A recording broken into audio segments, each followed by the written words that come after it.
Today, we are joined by Shark Tank entrepreneur and alumni, the genius creator behind DetraPel. He actually scored a deal with Mark Cuban and Lori Grenier for $200,000. This is going to be a great episode. I cannot wait to get into this conversation with Mr. David Zamarin. How are you doing? Doing well. Thanks for having me. David, it is my pleasure. So we got a lot to talk about, but I want to start from the beginning. I want to take the listeners on a little bit of a ride, a little bit of a journey. So you started DetraPel at 15. Walk me through why DetraPel and why this problem needed to be solved. Yeah, it's an interesting story. So a little bit of background. I grew up with an immigrant family. Both my parents are immigrants, and got married like 9 months into coming to the U.S. and meeting each other. And had me at two. Got divorced. Sorry, had me, then got divorced when I was two. Mm. Uh, and my mom pushed education so heavily my entire life. My mom's side of the family was very big on kind of being educated, trying to do the best as possible in school. Whereas my dad, who also cared about education, had more of a push in business for me. Um, and so early on, I was dabbling with different types of ventures or whatever. And eventually I was accepted into one of the top high schools in the country. It's a public school, but a magnet school in Philadelphia, Pennsylvania, which is where I'm from. And I was accepted into that school, went there for middle school. And then I realized when I was applying to the high school that it was going to be incredibly hard to get in because all of my peers were ridiculously accomplished. I mean, everyone was like, state debate champ, mock trial champs. You name it, these guys are all doing it. They're all musicians. It's insane. A very competitive school. And so for me, I was a little intimidated. And so for me, when I was applying to the high school, I focused on a couple of things. And once I was finally admitted, I realized, wow, if that's how stressed I was about getting into the high school, how's it going to be when I'm applying to college? So I started thinking outside the box. Again, I did I did 12 clubs during my high school career, whether it was debate, sports, whatever, you name it, I did it. And even then, I felt like I was just blending in with my peers. I thought all my peers were still significantly accomplishing more than I was. And so I started thinking outside the box my freshman year of high school. And that's when I got into a program, a youth entrepreneurship program that was housed out of First Round Capital, one of the leading VC firms in the US.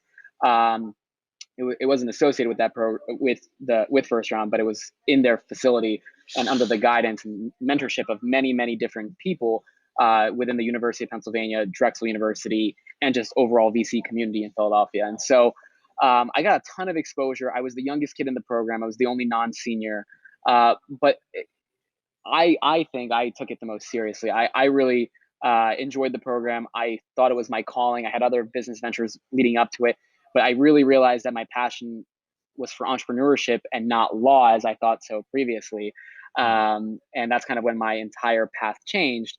And one of the So things that before you move on to that, David, I have a yeah, question because you've kind of found your way to getting into the right place despite all the odds being against you.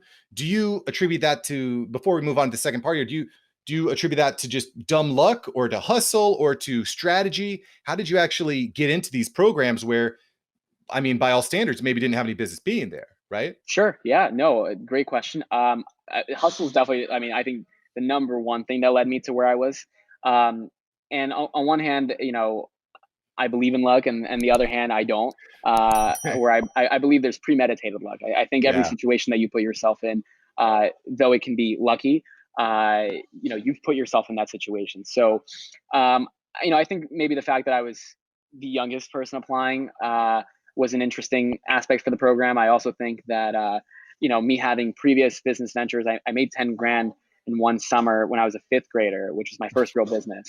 And to me, I was like, again, I come from no money. So for me, that was a ton of money.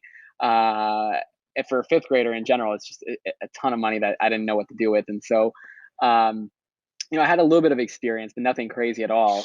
And I guess I struck a good conversation, and it seemed like I was going to take the program seriously, and which I did. And I think the people took a chance on me, a risk on me, and hopefully it paid off. Um, but yeah, kind of when I got into the program, going into that second part, one of the things I realized was I was accepted in the high school. I love sneakers. What do I hate more than anything? It was getting my shoes dirty. because I was given $200 from my grandparents as my gift for getting into the high school, and I bought Jordans with that. And I was desperate to keep them clean. Uh, so I came up with this idea that I wanted to come up with a film that could be peeled off whenever it got dirty, but I didn't know anything about chemistry. So my mentors uh, told me to pivot the business and start a shoe cleaning company for local university sports teams. And Hmm. so that's what I did for about 4 months. It was called Lick Your Soul, and the business actually was really successful. This is my first real company. Had employees or whatever, and grew it to the point where I was making a steady monthly revenue figure. But I realized that the only scalable part of the business was this conditioning service where I could spray something and it could repel any liquid-based substances. Um, I was buying a product from overseas, or actually it was in the US, but it was a different product, competitor of DetraPel's. And I learned, one, I was waiting 4 months for it to come to me. It was back ordered for so long because it went viral in 2013 when I started the business. And it was I learned that spray, it could be applied. It's kind of like a never wet or a Scotch Guard, if you will. Yep. If you apply it on a fabric, it dries white, it ruins the fabric, and more importantly, it's incredibly cancerous and toxic. It's horrible for the environment, horrible for your health. You need a full bodysuit and a respirator mask to apply it. And that's when I realized, not only is this thing harmful for you, it hasn't gotten here in 4 months, and it cost me $1,600 for a little quart. It was tiny and super expensive. That this was Huh. not going to be a scalable part of my business. So I actually was very lucky in that sense that I got an opportunity to sell the company, Lick Your Soul, and I did 4 months into it. And for me, again, ninth grade, I ended up not getting all the cash immediately. It was over a royalty structure, but I ended up making from that sale $150,000 over the course of a couple years. And for me, again, that's a ton of money. As a ninth grader. Yeah, 14 years old, going on to 15 years old, tons of money for me. Luckily, I had very strict parents. I was not allowed to like waste money, so it Mm. was put to savings. And immediately that summer, I started researching the technology that ultimately became the original formulation for Detropel. Thank you so much for watching. I'm glad you enjoyed this episode. I've got several other episodes right here for you. Smash one of these videos to make sure that you don't miss out on the tips, tools, and tactics of industry experts. Let's take that side hustle full time. Smash one of these links.